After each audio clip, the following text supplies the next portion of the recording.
अशोक वानखेडे यांनी शिंदे फडणवीस यांची बिनपाण्याने धुलाई केली। फडणवीसांनी मागच्या 5 वर्षात महाराष्ट्राचं इतकं वाटोळं केलं आहे की 23 नोव्हेंबरला निकाल लागल्यानंतर भाजपला तोंड दाखवायला जागा उरणार नाही। भाजप आता पूर्णपणे काँग्रेसयुक्त झाला आहे। भाजपकडे त्यांचे स्वतःचे जिंकणारे उमेदवार नाहीत। भाजप आता IPL क्रिकेट सारखे चांगले खेळाडूंना खोके देऊन विकत घेते व जिंकायचा प्रयत्न करते। महाविकास आघाडीने फक्त मतदान यंत्र EVM वर लक्ष ठेवा, बाकी जनता हुशार आहे। भाजपचा सुपडा साप म्हणजे साप। नारायण राणे मुझे बता रहे हैं कि महाराष्ट्र का राजकारण फारच खराब झालं। मला कळना, आपने जिस पार्टी को, जिस विधायक को, जिस आमदार को वोट दिया उसने पार्टी बदली। पहले उसको पूछो कॉलर पकड़ के, किसको पूछ के गया तू? हमने तेरे को वोट दिया था, हम हैं इसलिए तू मुंबई में जाके बैठता है। तेरी औकात नहीं मुंबई जाने की, हमने भेजा है तुझे। ये 56 इंच का सीना है, दिल बिल्कुल नहीं है उसमें, और सीना भी 56 इंच का नहीं है। मैं तो कई बार बोलता हूं कि मुझे लगता है कि अमित शाह का पेट नाप के अपना सीना बताते होंगे। ये जो मक्खन खाने के लिए महाराष्ट्र में तो बोलने की जरूरत भी नहीं है। महाराष्ट्र में पिछले 5 साल में जो राजनीति में हुआ, उतना बड़ा राजनीतिक व्याभिचार महाराष्ट्र जन्म हुआ तब से नहीं हुआ। मुझे गर्व हुआ करता था, मैं 30 साल से महाराष्ट्र दिल्ली में हूँ, मराठी होने का गर्व हुआ करता था मुझे, क्योंकि एक ही प्लेटफॉर्म पे गोपीनाथ मुंडे भी होते थे, एक ही प्लेटफॉर्म पे सुशील कुमार शिंदे भी होते थे, उसी प्लेटफॉर्म पे विलासराव देशमुख भी होते थे। और जब इनके भाषण चलते थे तो क्या कटाक्ष चलते थे, क्या एक दूसरे से दोस्ती होती थी। मनभेद नहीं थे, मतभेद थे। नारायण राणे मुझे बता रहे हैं कि महाराष्ट्र का राजकारण फारच खराब झालं। मला कळना, तो मला बोलतो की व्यंग करतो माझ्यावर, की मला अतिशय मूर्ख समजतो। पहिले किती राजकारण चांगलं होतं म्हणे। म्हटलं कसं? म्हणे मी काँग्रेसमध्ये होतो, मी विधानसभेमध्ये नाही, मी शिवसेनेमध्ये होतो, मी विधानसभेमध्ये विलासरावला घाम फोडला, इतकं बोललो। मग म्हणे लंच टाईम झाला, मी जेवायला माझ्या रूममध्ये आलो, विलासरावच्या रूममध्ये गेले। इतक्यात माझ्या रूममधला फोन वाजला। विलासरावनी म्हटलं, म्हणे नारायणराव तुम्ही बाहेरचं जेवण बोलावलं का घरनं डबा आला? मी म्हटलं, म्हणे घरनं डबा आला। मासे आलेत का? म्हटलं, म्हणे हो। मग तुम्ही खाऊ नका, मी येतो। ते आले, माझ्यासोबत जेवले आणि पुन्हा आपल्या रूममध्ये गेले। पुन्हा सदन चालू झालं, मी पुन्हा ओरडत होतो आणि ते ऐकत होते। असं म्हणे महाराष्ट्राचं होतं। आता म्हणलं, अहो पण तुम्ही मला कशाला सांगता? हे तुम्हाला माहीत आहे, तुम्ही आत्मसात का करत नाही? कानाखाली वाजवतो, तुला मी दाखवतो। आणि इतके मूर्खपणा म्हणजे काय, कमी शिकलेल्या लोकांना, मी अशिक्षितांना मी कधीही हे करत नाही। मी एक वेळा अनपढ़ के लिए कुछ बोला था मैंने, तो मुझे किसी ने इलाहाबाद के एयरपोर्ट में मुझे एक बहुत ही बुजुर्ग समाजवादी ने कहा कि आप गलत बोलते हैं, आप अनपढ़ मत कहा करो इनको।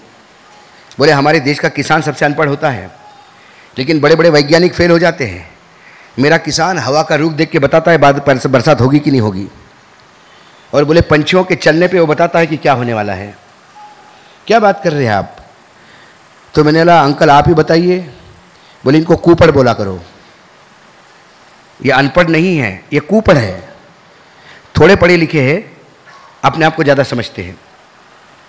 ये वो लोग हैं कि गीता पढ़ने के बाद अपने आप को सर्टिफिकेट देते हैं कि मैं कुछ भी करूं, अब इसका पाप मुझे नहीं लगेगा। मैंने किसी के साथ अन्याय भी किया तो भगवान ने करवाया। भगवान ने पहले ही कहा तू कुछ नहीं है, जो कुछ करवाता हूं मैं करवाता हूं। ये ऐसे कुपड़ है।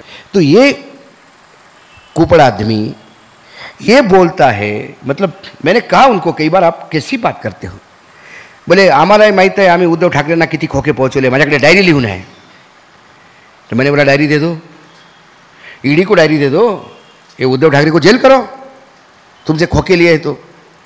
मैंने लेकिन ईडी तुमको भी पूछेंगे खोके कहाँ से आए, तोच प्रॉब्लेम है। मैंने अरे मग तोच प्रॉब्लेम है तो बोलायचं कशाला? ये कॉमेडी एपिसोड चल रहा है अपने देश में, खासकर महाराष्ट्र में। 1300-1500 रुपये मिल रहे हैं महिलाओं को। मैं कुछ एक्सपीरियंस बता रहा हूँ मेरे। अभी मैं पिछले महीने चंद्रपुर से यवतमाल होते हुए 2-3 जगह भाषण थे, तो एक जगह मैंने देखा महिलाएं खेत में काम कर रही थी, तो मेरा 1500 रुपये 3000 रुपये का इंस्टॉलमेंट आ ही गया था उनके अकाउंट में। तो मैं थोड़ा खेत से अंदर घुसा, मतलब गाड़ी से उतर के, तो उनको लगा पानी वानी चाहिए। तो बोला भाऊ पाणी पाहिजे का म्हणे? बोला नाही मावशी पाणी नाही, तसंच आलो. काय भाई म्हणलं? म्हणे सोयाबीन लावलं. म्हणलं असं. म्हणलं काय 3000 रुपये आले? हो आले ना म्हणे. म्हणलं काय मग मस्त आता. तर ज्या बाईने आले ना म्हटलं तिथं चूप राहिली. शेजारची बाई माझ्या अंगावर आली अशी. म्हणजे आले म्हणजे काय म्हणे, काय भेटते 1500 रुपयात? काय होते म्हणे 1500 रुपयात? माहिती आहे तुम्हाला किती महागाई आहे? काही म्हणे 1500 रुपये करते. असं वाटते म्हणे लयच दिले का बाबा त्यानं आम्हाला. त्याला काय आहे म्हणे, त्याला माहिती आहे म्हणे 1500 रुपयात काय होते, किती महाग आहे म्हणे बाहेर. सोयाबीन 2 वर्षापासून घरी पडून आहे म्हणे आमच्या. 1500 नको देऊ, सोयाबीनला चांगला भाव दे, सोयाबीन विकू दे, तर आम्हाला पैशाची गरज नहीं याच्या. वस्तुस्थिति है, दिस इज फैक्ट.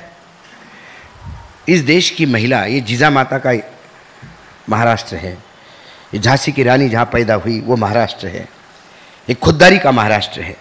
इसमें 1500 रुपये की भीख नहीं चाहिए. इसमें चाहिए तो आत्मसम्मान चाहिए. और आत्मसम्मान उस महिला को तब मिलता है जब उसका बेटा ग्रेजुएशन के बाद माँ को बोलता है कि मुझे नौकरी लगी है. जब उसका जब उसका पति सोयाबीन लेके जाता है तो उसके लिए साड़ी लेके आता है कि चलो 12,000 का रेट था, पैसा मिल गया तो मैंने सोचा तेरे लिए साड़ी ले आऊं. किसान की खुशहाली 1500 रुपये की भीख में नहीं. आणि चालले प्रत्येक गावात लाडकी बहिणा, प्रत्येक जिल्ह्यात जाऊन लाडकी बहिणा. आणि तसं पाहिलं तर सर एकनाथ शिंदेसारखा भाऊ जगात सापडणार नाही, देवा शपथ. आरडीला सांगितलं मी, म्हणलं असा भाऊ 7 जन्माचं पुण्य भेटल्यावरच भेटते बरं. म्हणलं ॲडव्हान्समध्ये केअर करणारा भाऊ पहिल्यांदा पाहिला मी आयुष्यात. बहिणीवर संकट आलं तर भाऊ धावून जाते, द्रौपदीवर संकट आलं तर श्रीकृष्ण धावून जाते, पण पहिला श्रीकृष्ण पाहिला, पहिलेच साडी घेऊन गेला. म्हणलं यानं 1500 रुपये दिले. तर बहिणीनं विचारलं भाऊ, आता आजकाल भाऊ म्हणा लागते, देवा भाऊ सगळं चाललं ना. तर भाऊ काय करू म्हणे या 1500चं? म्हणे ताई सांभाळून ठेव 1500 रुपये. आणि आता म्हणे तुले काम लागलं, आता शेतीचं काम सुरू होईल ना, तर पुन्हा 100 रुपये जोड म्हणे या 1500 रुपयात. म्हणजे किती होतील? म्हणे 1600 होतील. आणि पुढच्या महिन्यात जे इलेक्ट्रिकचं बिल येईल ना म्हणे ते द्यासाठी म्हणे. हे जोक है. 7 लाख करोड़ का कर्जा इस महाराष्ट्र पे है. 2 लाख करोड़ का डेफिसिट है, बजट डेफिसिट. 9 लाख करोड़ तो यही हो गए. अब ये गौ माता और 50,000 करोड़ देगी, 50,000 करोड़ की बहन देगी, फिर ये 10 लाख करोड़ का जो लोन है वो कौन चुकाएगा? कहां से चुकेगा लोन? एकनाथ शिंदे तो टेम्पो चलाते थे बेचारे. सेकंड हैंड टेम्पो की क्या कीमत होगी आप जानते हैं? नहीं, टेम्पो चलाता था वो, रिक्शा बाद में बोलता है. ओरिजिनल मैं उसको तो बहुत अच्छी तरह जानता हूं. अजित पवार जी ने तो पहले बोला, गोविंदराव उसको पाटिल को कैबिनेट में, गुलाबराव पाटिल को, मैं शेती विकून पैसे देऊ का म्हणे तुम्हाला? तो खेत बेचने को तैयार नहीं है. रहे देवेंद्र फडणवीस थोड़ा नागपुर का आदमी है तो थोड़ा दिल खुल के कर सकता है काम. लेकिन अब उनका प्रॉब्लम हो गया कि वो काळे साहब जो थे वो अमेरिका में चल बसे, उनके साथ हिसाब चला गया पूरा. तो अभी सकाळपासून डोकं खाजून राहिले ते, काय करू, कुठं आहे, कसं करू. जेवढं होतं नव्हतं ते सगळं गेलं. आता त्यालाच पैसे द्यायची वेळ आहे लोकांना, तो कुठनं देणार? फिर ऐसे समय पे ये पैसा आप ही से निकलेगा. 2 बूंद गंगा जल देके पूरे 5 साल आपसे तेल निकलवाएंगे लोग. इसलिए ये जो फ्री का मिलता है, ये भीख, इसकी आदत मत डालो. तमिलनाडु मॉडल पे चले जाएगा देश, महाराष्ट्र राज्य. तमिलनाडु में आज से 8 साल पहले मद्रास हाईकोर्ट की टिप्पणी है, हाईकोर्ट जज की. उन्होंने कहा कि ऐसे ही फ्री का माल बांटते जाओगे तो एक दिन तमिलियन तमिल के बाहर होंगे, बाहर के लोग तमिल में बसेंगे, प्रॉपर्टी खरीदेंगे और फिर एक दिन डेमोग्राफी की चिंता होगी कि तमिलनाडु में तामिल ही नहीं है। ऐसा क्यों कहा तुमने? क्योंकि तमिलनाडु में जब बच्चा मां के पेट में आ जाता है, सरकार पैसा देना शुरू कर देती है। वहीं से बच्चे पे खर्चा सरकार करती है। बच्चा पैदा होता है, उसका खर्चा होता है। बच्चा बड़ा होता है, उसको पोषण का खर्च पैसा मिलता है। बच्चा स्कूल में जाता है तो फिर उसको स्कूल बैग वगैरह मिलती है। लड़की हो तो साइकिल मिलती है। बच्चा और पढ़ता है, लैपटॉप मिलता है। फिर बच्चा बड़ा होता है, वो शादी करता है। बेटे के शादी में कुकर, ग्राइंडर, कलर टीवी ये मिलता है। लड़की की शादी में सोने के मंगलसूत्र, कान के टॉप्स, अंगूठी ये मिलती है। शादी हो जाती है। फिर वो बच्चा पैदा करता है, फिर वो चलता है। अब इस पूरे प्रोसेस में मैंने आपको ये नहीं बताया कि उस बच्चे को नौकरी लगती है। वो नौकरी नहीं करता। 2 रुपए में अन्ना किचन में पेट भर खाना मिलता है। 5 किलो अनाज सरकार देती है। चावल अलग मिलता है। चावल बेच के, अनाज बेच के वो अपनी फिल्में भी देखता है, डाटा देखता है, 24 घंटे गेम खेलता है, मोबाइल पर रहता है। फिर वो बुढ़ा हो जाता है। हॉस्पिटल में फिर उसको पैसा मिलता है। फिर वो मर जाता है, अंतिम संस्कार के लिए भी पैसा मिलता है। तो क्यों काम करेगा? इसलिए बिहार, यूपी के लोग, उड़ीसा के लोग तमिलनाडु में काम कर रहे हैं। वहां काम करने के लिए लेबर नहीं मिल रहे हैं। तो आप लोगों को पैसा देके आप तो अपनी सत्ता की हवस पूरी कर रहे हैं, लेकिन आप समाज को पूर्ण रूप से बर्बाद कर रहे हैं। और हमने आत्मसम्मान हमारा बेच दिया है कि जो मिलता है तो लेते हैं। कोण्या गावाला जायचं तर म्हातारा म्हणते मला तिकीट लागत नाही म्हणे, मी जातो, चालले लग्नाले, शेला घाण्यावर टाकला। कौन भरता है? ये सारा हमारा और आपका पैसा जाता है। सवाल जनजागरण का नहीं है। सवाल एकनाथ शिंदे का जाने का नहीं है। एकनाथ शिंदे जाएगा तो 10 साल बाद कोई और आएगा। इसके पहले भी कई नेता आए, कहीं आ गए। आपने माननीय शरद पवार जी ने कल ही उद्घाटन किया इसका। शरद पवार जी ने 31 साल की उम्र में मुख्यमंत्री कैसे बने, आप तो चश्मदीद गवाह है उसके। ये आया राम गया राम इसलिए जाते हैं क्योंकि आपको मूर्ख समझते हैं। आपने जिस पार्टी को, जिस विधायक को, जिस आमदार को वोट दिया, उसने पार्टी बदली, पहले उसको पूछो कॉलर पकड़ के, किसको पूछ के गया तू? हमने तेरे को वोट दिया था, हम हैं इसलिए तू मुंबई में जाके बैठता है। तेरी औकात नहीं मुंबई जाने की, हमने भेजा है तुझे, तो तेरी जवाबदेही मेरे तरफ। कल मोदी जी हर जगह पे अपना रिश्ता बताता है। राजस्थान में कुछ नहीं मिला तो बोले महाराणा प्रताप की जो चेतक था उसकी माँ गुजराती है बोले, और लोगों ने तालियां बताई, बोले इसलिए चेतक की माँ गुजराती है इसलिए इस गुजराती को झेलना पड़ेगा। तो और ये अतिशयोक्ति नहीं बोला है प्रधानमंत्री जी। ये 56 इंच का सीना है, दिल बिल्कुल नहीं है उसमें, और सीना भी 56 इंच का नहीं है।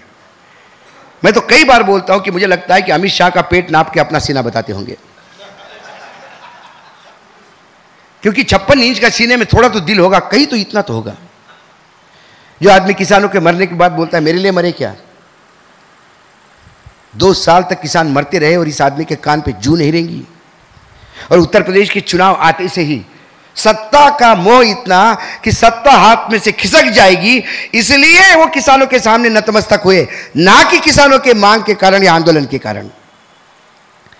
फिर सत्ता की हवस और सत्ता का अब जन जागरण इसलिए नहीं करना है कि ये सरकार जाए वो सरकार जाए। अब जन जागरण इसलिए करना है कि जो नुमाइंदे आप मुंबई भेजते हो, दिल्ली भेजते हो, वो इस लायक हो कि आप सीना चौड़ा करके बोले कि ये मेरा खासदार है, ये मेरा आमदार है। यदि आपका आमदार और खासदार नाम लेने से आप निर्लज्जित हो जाते हो तो फिर आपसे ज्यादा निर्लज्ज कोई नहीं। क्योंकि नालायक को भेजते हो, खुद भी कहते हो कि वो नालायक है, हमको पता है, फिर काय को भेजते हो? 5 साल भेज दिया, फिर अगले साल आता है वो, नाही आपल्या जातीचा आहे म्हणतो। अरे काय जातीचं चाटतं का त्याला? मैं बोलता हूं किसी जाति का है तो तुम्हारी जाति का ही भला करे, अपनी जाति का भला करे, कुछ लोगों को तो भला होगा। और यहां से वहां तक जिस दिन ये जन जागरण चालू हो जाएगा, फिर ना संविधान को बचाने की लड़ाई होगी, ना इस देश में किसानों की समस्याएं होगी, ना बेरोजगारी की समस्याएं होगी, क्योंकि ये देश असीमित संभावना का देश है। ये उपमहाद्वीप है। इस देश में प्रकृति ने दोनों हाथ से इतने संसाधन लुटाए हैं कि हमें गर्व होना चाहिए। इस देश में ऐसा कुछ भी नहीं जो हो नहीं सकता, सिर्फ करने की इच्छा चाहिए। गोविंद बोराडे म्हणतात, उद्धव साहेबांनी मोदी, शाह आणि फडणवीस यांच्यापासून शिवसेना वेगळी केली, खूप खूप चांगले झाले। जरी पक्ष फोडला असेल, काही काळाने सर्व काही ठीक होईल, थोडा नाही खूप सारा पक्षफुटीचा त्रास जरूर भोगावा लागला तरी सुद्धा हरकत नाही, त्यातूनही शिवसेना तावून सुलाखून उभी राहील, ती खूप नव्या जोमाने उभारून येईल।